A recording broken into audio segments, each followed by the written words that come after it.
Israel has emerged as one of the top diplomatic and economic superpowers in the Western Hemisphere. The U.S. Congress has been supporting the growth and development of the State of Israel for over 60 years with foreign aid and assistance. America's assistance has been based upon the United States government overall foreign policy, which is to build and sustain a more democratic, secure, and thriving world for the benefit of the American people and the international community.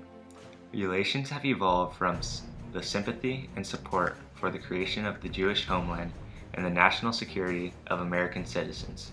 San Diego, being the 17th largest Jewish population by a metropolitan area, is greatly affected by Congress's legislation. With the large amount of tourism from San Diego to Israel, it is essential for Congress to provide funds and grants to protect its citizens from attacks while they are there.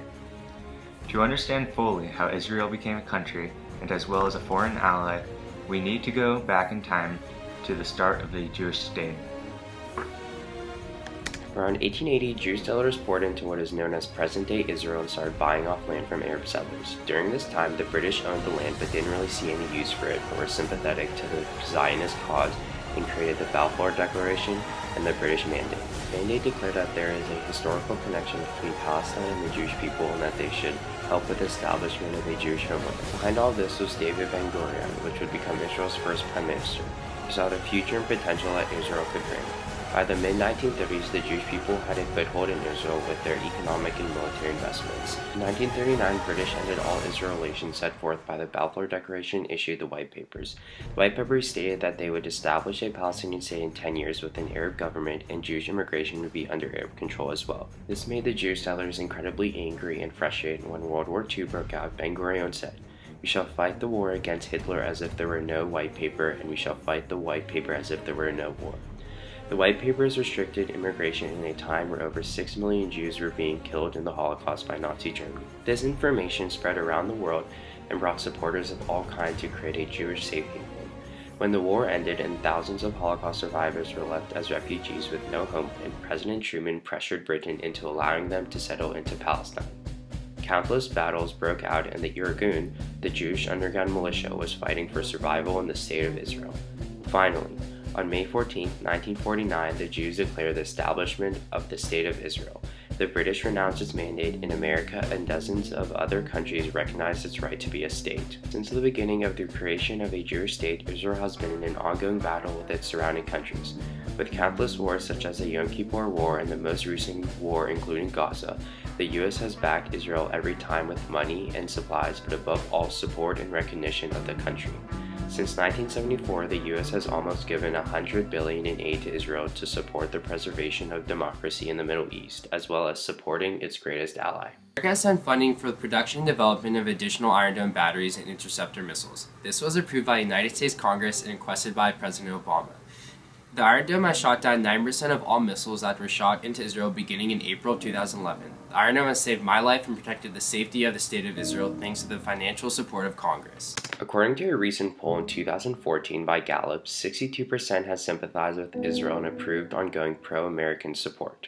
Although there is a wide range of support coming from citizens and government officials, there are still those who oppose U.S. foreign aid. Above all, there are a wide range of groups that oppose the creation of a Jewish state and thus oppose support from many foreign countries.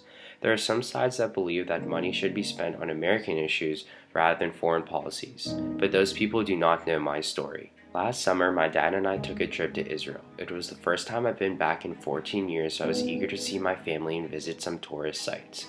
Some of my expectations were halted due to the war happening while I was there and Israel's action of protective edge. It seems like every 2 hours or so, rockets were being launched from Gaza into Israel's populated cities. Thankfully, I only saw alerts and was not directly affected by any warning sirens or missiles, until my final day when I was about to leave and go home to the US. So it was about 6 o'clock in the morning, and I woke up. I heard this big siren, woo, huge siren, and I was kind of confused what was happening. And all of a sudden, my uncle, who I was staying with, runs and gets me. It's like, we have 30 seconds to get down to the bomb shelter. There's a rocket. So I take the dog that was living there. I ran down to the bomb shelter, and after about 20 seconds of being in the bomb shelter, I heard this big boom, and I guess that was one of the rockets being intercepted above me. It was probably the scariest day of my life. In conclusion, we believe that America's continuous support for Israel is justified and benefits Jewish San Diego citizens in the long run. America needs to have a democratic presence in the Middle East in order for the security of American citizens and the Jewish people. Many San Diego citizens fly to Israel every year, and it would be an injustice if America couldn't provide protection for them. With this in mind, the San Diego Jewish community and the director of this film would love to see the relationship between Israel and America grow stronger. As Benjamin Netanyahu said in a speech from Jerusalem to the Jewish Federation of North America's 2014 General Assembly, Israel has no greater friend and ally than the United States, and that the United States has no greater friend and ally than the State of Israel. I deeply appreciate the unique and special friendship between Israel and the United States of America.